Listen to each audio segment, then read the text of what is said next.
যুবকরা শোনো, মন দিয়ে মেজাজ ঠিক করো। বাংলাদেশের একজন ফেসবুক পেজের উপরে লিখেছে হিন্দু আর সুন্নিদের মধ্যে পার্থক্য। হায় আফসোস, হিন্দু আর সুন্নিদের মধ্যে কি মিল লিখেছে। কি লিখছে? হিন্দুরা মাজারে সেজদা করে, সুন্নিরা হিন্দুরা মন্দিরে সেজদা করে, হিন্দুরা মাজারে সেজদা করে। হিন্দুদের লক্ষ লক্ষ মা, সুন্নিদের লক্ষ লক্ষ বাবা। হিন্দুদের আছে দুর্গা, সুন্নিদের আছে দরগা। হিন্দুদের আছে ঠাকুর, সুন্নিদের আছে পীর। হিন্দুদের আছে বার্ষিক পূজা, সুন্নিদের আছে বার্ষিক উরুস। হিন্দুদের আছে জয় বাবা, মুসলমানদের আছে খাজা বাবা। হিন্দুরা নাচানাচি করে মূর্তির সামনে, সুন্নিরা নাচানাচি করে কবরের সামনে। হিন্দুদের আছে প্রসাদ আর সুন্নিদের আছে তাবারক আর শিরনি। দুর্গা পূজা আর দুর্গা পূজার মধ্যে কোনো বেশি পার্থক্য নেই।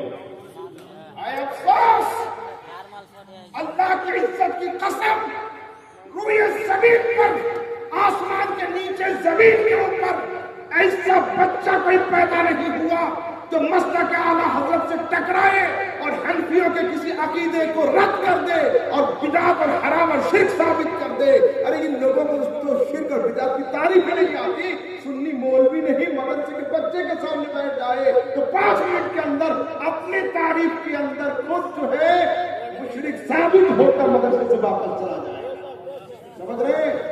আমার কাছে এরা মন্দিরে সেজদা করে, ওরা মাজারে সেজদা করে। হায় আফসোস, বর্তমানে কিছু পীর নামের পীর তারাও বলছে 3টে জায়গায় সেজদা করা চলবে। বাপ মাকে সেজদা করা চলবে, পীরকে সেজদা করা চলবে আর মাজারকে সেজদা করা চলবে। আমি বলি বিষ খেলে, বিষ পান করলে নিজে মরে, আর বিশ্বাস খেলে বংশ মরে। যদি বিষ খাই আমি শেষ, দেখ যা হবে আল্লাহ বুঝবে। বাকি যদি আমি কোনো টাকা মেরে দিই, আমার ইন্তেকালের পরে যে বাচ্চা হবে, বাচ্চাদের নাম হবে টাকা মারের ছেলে, তার আওলাদ হবে তো টাকা মারের নাতি। সেই জন্য আমার পরামর্শ হলো বিষ খাও, বিশ্বাস খেও না। এই সমস্ত পীর নামের দাজ্জাল গুলো, এরা বিষ পান করেনি, এরা বিশ্বাস খেয়েছে। আর এদের বিশ্বাসঘাতকতার কারণে আজ আহলে সুন্নাতের দিকে আঙ্গুল উঠছে। শুনে রাখুন, আল্লাহ ছাড়া কারোর সামনে সেজদা করা যাবে না। এতে আশরাফ আলী থানভী, রশিদ গঙ্গোহী, ওয়াহাবি, দেওবন্দি, কাদিয়ানী, মাযহাবী, সুন্নি, মুকাল্লিদ, গায়র মুকাল্লিদ, দেওবন্দি, বরেলী সবাই একমত। সবাই এতে একমত যে আল্লাহ ছাড়া কারোর সামনে সেজদা করা যাবে না। কিন্তু এদের এই কথা হলো কওলি, এরা জুবানে জুবানে বলে, কিন্তু আমরা এত সেজদা বিরোধী। আমাদের ইমাম আলা হযরত মুখে বলে যান নাই, আস-সুবতাতুজ যাকিয়া ফি তাহরিম সুজুদিত তাহিয়া নামক স্বতন্ত্র কিতাব লিখেছেন এবং কিতাবের মধ্যে 40টা হাদিস আর 150টা ফতোয়া দিয়ে প্রমাণ করে দিয়েছেন যে একমাত্র আল্লাহ ছাড়া কারোর সামনে সেজদা হবে না। আলহামদুলিল্লাহ, আমরা সেই মাযহাবের লোক, আল্লাহ ছাড়া কারোর সামনে সেজদা হবে না। তারপর কি লিখছে? এদের লক্ষ লক্ষ মা, ওদের লক্ষ লক্ষ বাবা। ওদের দাবি হলো বাবা একটা, যেটাকে আব্বা বলে, মায়ের স্বামী, এটা ছাড়া বাপ নেই। এরা হাদিস কোরআন তো পড়ে না। খাজা বাবা ছেড়ে দাও, বস পাক ছেড়ে দাও, মারণ আপনার কি বাবা ছেড়ে দাও, সব ছেড়ে দাও, কমসে কম কোরআনটা খোলো। হযরত ইব্রাহিম আলাইহিস সালামকে পুরো কওমের আব্বা বলা হয়েছে, ফাদার অফ নেশন বলা হয়েছে, জাতির পিতাকে হযরতে ইব্রাহিম। যদি এরা কোরআনটা পড়তো, দ্বিতীয় বাবা নেই বলে কেউ অস্বীকার করতে পারবে।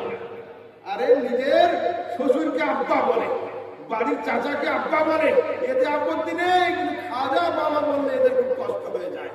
এরা তো জাহেল, এরা আলেম নয়। এদের মধ্যে দেখছি একজন মুমতাজুল ইসলাম বলে না, আমি কারো নাম নিতে চাই না ভাই, এর নাম লেনে से जुबान का जायका खराब हो जाता है। কিন্তু না বললে তো নয়। ও দেখছি একটা হযরত ঘোড়া কিনেছে, ঘোড়া দিয়ে বলছে যদি যুদ্ধ লাগে তো আমি ঘোড়া নিয়ে যুদ্ধে বেরোবো। আমাকে ভিডিওটা পাঠিয়েছে একজন আলেম, আমি ওদের লিখলাম, বলি আরে ঘোড়ার পিঠে গাধা कैसे सवाल हो गया, ঘোড়ার পিঠে গাধা। তো এরা সৌদি আরবে গিয়ে মিলাদুন নবী খুঁজে পাচ্ছে না। আর শোনেন, আম্মু মানে হলো চাচা, আম্মু মানে আহলে মিশর, মিশরবাসীরা এরা আম্মি বলে, আম্মি আই মেরে চাচা ইধার আইয়ে, যেমন আমরা বলি চাচা এখানে এসো। আহলে আরব সৌদির লোক এরা আদমের সঙ্গে আম্মি বলেন, আবুয়া বলে, আবুয়া আবুয়া। ও আব্বাজান বসুন, যখন হাজিরা হজ করতে যায় পুলিশদের মুখে শুনবেন আম্মি বলেন আবুয়া, আব্বু ইধার আইয়ে, আব্বু बैठ जाए, ঠিক আছে? এইভাবে আবুয়া মিন আইনা আনতা, আপনি কোন দেশের লোক, এইভাবে করে বলে, ঠিক আছে? মিশরের লোক বলে আম্মি মিন আইনা আনতা, ওদের আরবি ওই রকম আরবি, গ্রামাটিক্যাল কম থাকে, মিন আইনা আনতা, আপনি কোথা থেকে আসলেন? এরা তো যায় চোখ বন্ধ করে, আসে চোখ বন্ধ করে। একটা লোক হজ করতে গিয়েছে, বুঝলেন? হজ করে এসে হাজিরা খবর দিচ্ছে যে আরবের কি কি ভাষা আমরা কেউ বুঝতে পারিনি, আরবের দুটো জিনিস বুঝতে পেরেছি। তো কি? মুয়াজ্জিন সাহেব বাংলাতে আযান দিচ্ছিল, ওইটা বুঝেছি, আর ইমাম সাহেব সূরা ফাতিহাটা বাংলাতে পড়ছিল, ওইটা বুঝেছি। আহা, মুতাজিলের মতো লোক গেলে এই দুটো বাংলাই বুঝবে, বাকিগুলো বুঝবে না। আরবি समझने के लिए कम से कम 12-14 साल पढ़ना पड़ता है। রাজমিস্ত্রির কাজ ছেড়ে দিয়ে বড় বড় লেকচার দিলে আরবি বোঝা যায় না। লোকটা আগে হাতুড়ি দিয়ে ঘরের ওয়াল ভাঙতো, এখন নিজের জিভ আর জবান দিয়ে দিনের ওয়াল ভাঙতে আরম্ভ করেছে। मगर एक बात बता दूं, उस जमाने में सामान चोर हुआ करते थे, इस जमाने में ईमान चोर होने लगे। সেক্ষেত্রে আমরা সামান চোরের থেকে ঈমান চোরকে বেশি ভয় করি। এবার আছে কি শোনেন, বলছে এদের আছে বার্ষিক পূজা, ওদের আছে বার্ষিক উরুস। আমাদের দরগাতে উরুস হয় না বছরে বছরে, তা বলছে ওদের বার্ষিক পূজা হয়, এদের উরুস। সব वाली बात बता रहा हूं, कान खोल कर सुनो। उरुस काদের হয়? সিহাসির তার সহি রিওয়ায়াতের মধ্যে আছে, বান্দা যখন প্রশ্নের উত্তর ঠিক ঠিক দিয়ে দেয় কবরে, ফেরেশতারা হাত বুলিয়ে বলে নাম কা নামাতিল উরুস। যদি বান্দা কবরে সঠিক উত্তর দিয়ে দেয় তো ফেরেশতারা বলে নাম কা নামাতিল উরুস, প্রথম রাতের দোলহার মতো ঘুমিয়ে পড়ো, তোমার ঘুম আর কেউ ভাঙাবে না, কিয়ামতের দিনে তোমাকে উঠতে হবে। উরুস হয় কাদের? এই আগুস থেকে এসছে উরুস, উরুস হলো। তো উরুস হয় কাদের? উরুস হয় না কাদের? যাদের মাইয়াতদের কবরে ধোলাই হয় ওদের উরুস হয় না, আর যাদের মাইয়াত গুলোকে আরুসের মতো শোয়ানো হয় তাদের উরুস হয়ে যায়। বুঝ রে? হ্যাঁ, তোদের উরুস হবে কি করে? মাইয়াতের উপরে কি আযাব হচ্ছে জিজ্ঞাসা কর, সিসিটিভি লাগিয়ে দেখ কি হাল করে। আরেকবার শোনেন, বলছে এদের আছে পোশাক, এদের আছে তাবারুক আর শিরনি। তাবারুক আর শিরনি।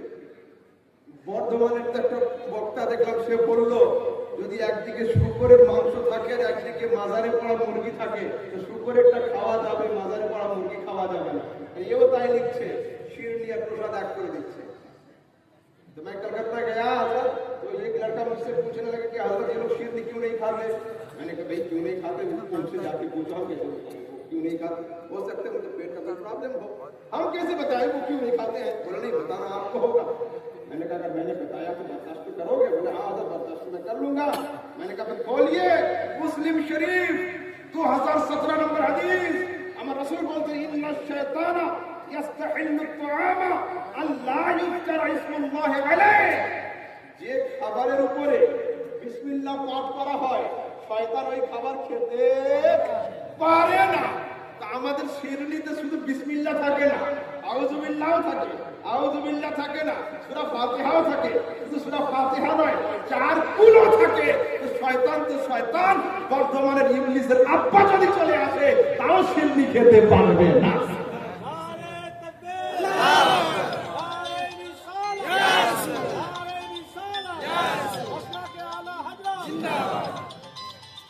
मुनाज़रे की जब बात हुई थी तब मैंने इनको ललकारा लुथेड़ा था, मगर तब से छोड़ दिया था कि ये आवारा है, इसके पीछे कोई बैकग्राउंड है नहीं, मैं इसको जोड़ दो।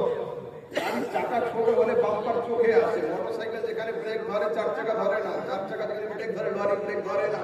আমি দেখলাম ছোট ছোট গাড্ডা আমার চোখে আসে না, কিন্তু আমরা গাড়ি এত বেড়ে গিয়েছে যে আবার লাগাম না কষলে একটু হবে হলো। এই জন্য এরা শিরনি খায় না, এই জন্য এরা শিরনি খায়, কারণ শিরনির উপরে এতগুলো দোয়া পড়া হয়েছে। আর মুসলিম শরীফে সহিহ হাদিসে লেখা আছে যে শয়তান সেই খাবারে হাত দেবে না যে খাবারে বিসমিল্লাহ পড়া থাকে।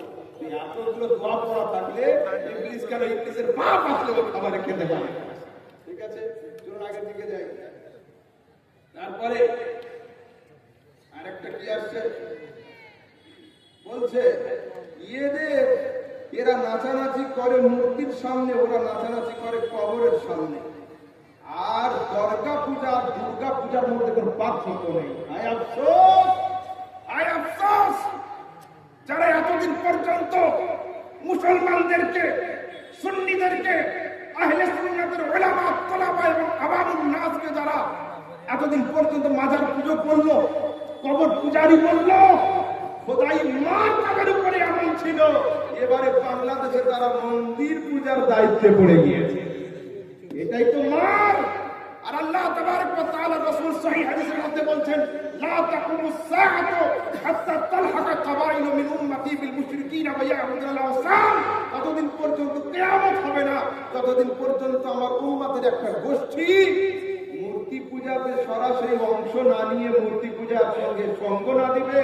তো তোদের মুখ লুকাবি কোথায়? তোদের জন্য একমাত্র জায়গা হলো কবর। ওখানে চলে যা। ওখানে যা কেন? তোরা তো আমাদের বলতি আমরা কবর পূজারি। আল্লাহ পাকের গজব দেখ। আবু ধাবির দিকে তাকা, দুবাইয়ের তাকা, কুয়েতের কাতারের দিকে তাকা। বড় বড় দাড়িওয়ালা শেখরা সরাসরি মন্দির পূজাতে অংশ নিয়েছে। আর সেই জন্যই তো আমি বলি মুস্তাফার জবান, আরে যদি আমেরিকার মিসাইল ফেল হয় হবে, পাকিস্তানের ট্যাঙ্কের রেঞ্জ ফেল হয় হবে, হিন্দুস্তানের স্টেট গানের রেঞ্জ ফেল হয় হবে, জুবানে মুস্তাফার কোনো কথা ফেল হয় হবে। জুবানে মুস্তাফার কোনো কথা ফেল হতে পারে না। যারা সুন্নিদেরকে মাজার পূজারি বলবে তাদেরকে আরো অনেক কিছু করতে হবে, তারপরে এরা কবরে যাবে।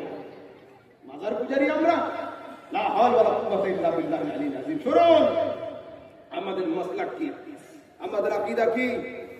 বাড়িতে গিয়ে কালকের কুল ইয়া আইয়ুহাল কাফিরুনের তাফসীর দেখবেন। আমরা কোনো সময় ঝুটলেখার মধ্যে যাই না। ইসলাম শান্তির ধর্ম, কোন বেধর্মীর সঙ্গে আমাদের কোনো ঝামেলা নেই। ভাই ভাই ঠিকঠাক, ঠিক আছে, কোনো সমস্যা নেই। আমাদের কি আকীদা এবং আমাদের ম্যাটার ক্লিয়ার করছি, যুবকরা খুব ভালো করে শোনো। সেই যুগের কাফেররা নবীর কাছে এসেছিল, নবী তুমি 6 মাস আমাদের পূজা করে দাও আর আমরা 6 মাস তোমার আল্লাহ আল্লাহ করব। আল্লাহ পাক বলেন, জিবরিল খবরদার, কুল ইয়া আইয়ুহাল কাফিরুন লা আ'বুদু মা তা'বুদুন। খবরদার নয়, তোমরা যার পূজা করো আমরা তার পূজা করব না, আর আমরা যার ইবাদত করি তোমরা তো সেটার ইবাদত করতে রাজি হচ্ছ না। আরো লম্বা সূরা শেষের দিকে ফায়সালা আছে, লাকুম দীনুকুম ওয়ালিয়া দীন। সমস্যা নয়, তোমাদের জন্য ওই রাস্তা, আমাদের জন্য সিরাতে মুস্তাকিম।